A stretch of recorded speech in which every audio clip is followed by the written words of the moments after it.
Hey, number 2539.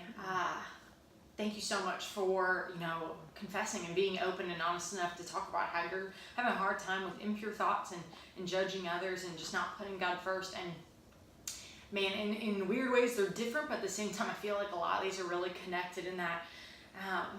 First and foremost, I would just say, the Bible's so clear when it comes to impure thoughts. And not just impure thoughts, but impurity in general. It says that God is a holy God.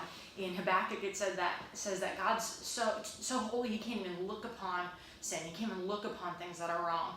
And so we serve a holy God, and he wants us to, through his power, follow his image and to pursue righteousness. And so, man, the Bible talks about, not even in Ephesians, it says not even a hint of sexual immorality. And so when it comes to impure thoughts,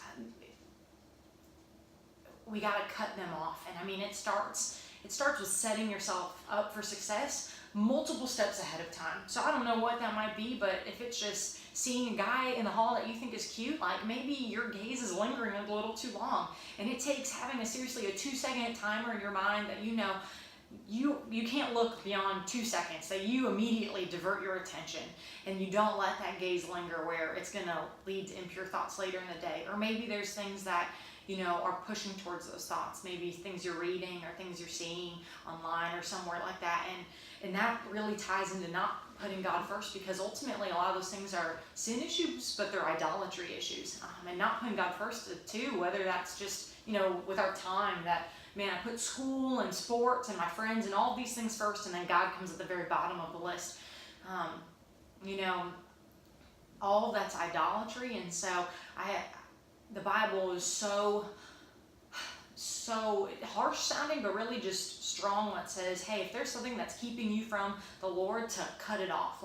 If your right hand is causing you to sin, the Bible uses some really harsh language and says to cut off that hand, because it would be better to enter into God's kingdom maimed and without that hand than to let it keep causing sin. And so whatever those things are in your life, if you feel really even sports are just too much of a focus, or TV is too much of a thing that keeps you and draws your attention so much from the Lord and putting him first, then there might need to be some radical steps in your life, radical steps of cutting off sin at the source, so it's not even a temptation.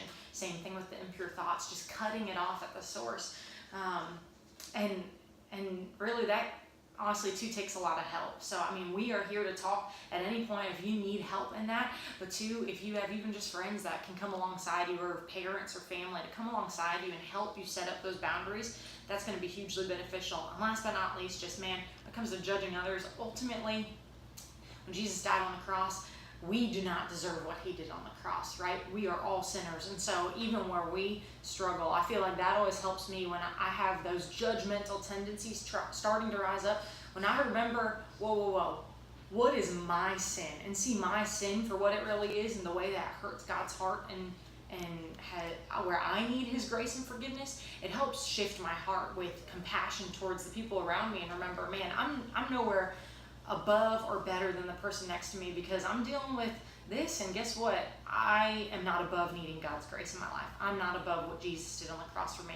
So man, I can't encourage you to find accountability.